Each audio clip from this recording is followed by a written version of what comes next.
কেমন আছিস দীপ? কেমন চলছে তোর বেঁচে পড়তে থাকা? এতগুলো বছর পর আমাকে কি মনে পড়ে? তোর সেই বকুল গাছটা কি ফুল দেয় এখনো? নোনা ধরা শ্যাতা পড়া দেওয়ালে এখনো আছে সেই ছবি? তুই বলতিস ভীম বৈঠকার গুহাচিত্রের মতো এইসব ছবিও একদিন ইতিহাস হবে। রাজবাড়ির সেই ভাঙা খাটটা কি আজও আছে, যেখানে শুয়ে তুই বলেছিলি এখন আমি রাজাধিরাজ?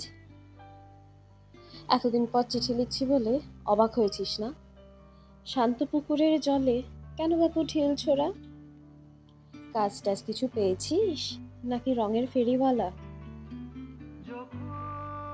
আমি কেমন আছি জানতে চাইবি না? কি আর করি, নিজের কথা নিজেই বলি।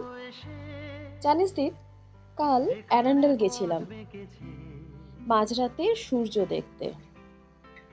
কি বিস্ময়কর প্রকৃতি, কল্পনাও করতে পারবি না।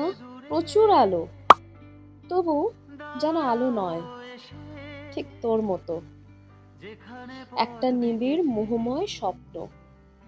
তুই থাকলে হয়তো ধরতে পারতিস মুহূর্তটাকে। আমার তো তেমন চোখ নেই। আসলেই বেশ ভালোই আছি। সারাদিন কাজ, রান্না বান্না নিজে করি, বাসন মাজি, আবার কম্পিউটার চালাই, ঘর মুছি, আবার ইন্টারনেটে ইকুয়েশন করি। সারাটা দিন কাজ আর কাজ। আর সন্ধেতে শুনলে তুই রাগ করবি, আমার গাইড এরিকসনের সঙ্গে জিম খাই। হাসি পাচ্ছে না? স্ক্যান্ডিনেভিয়া এমনিতে খুব ভদ্রলোকের জায়গা। গত সপ্তাহে একদিন ডেনমার্ক গেছিলাম, হ্যামলেটের খোঁজে না, পাওয়ার প্ল্যান্ট দেখতে। কদিন পর আসলো অপেরার ডলস হাউস, দেখলাম। পড়লাম হ্যামসন জনসন। এখন আমার ইন্টারনেটে রবীন্দ্রনাথ, ওয়েবসাইটে পছন্দের গান। আচ্ছা দীপ, আমিও কি যন্ত্র হয়ে যাচ্ছি, রক্তকরবীর খোদাইকারদের মতো?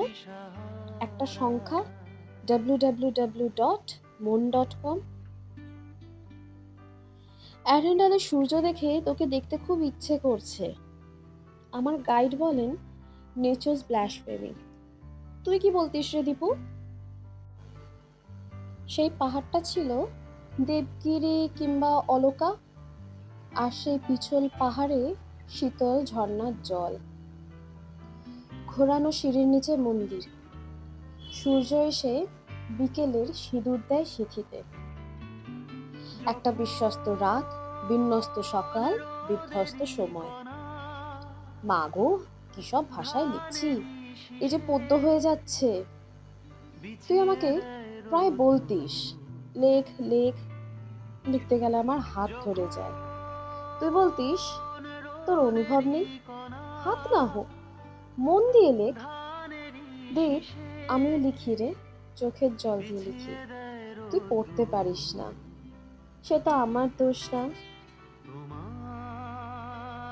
দীপু, তোর মনে আছে প্রথম বাইরে গিয়ে সেই অনেক আগে ঝিরঝিরে বৃষ্টিতে একটা তারা ভর্তি আকাশের নিচে আমরা কত ভিজেছিলাম?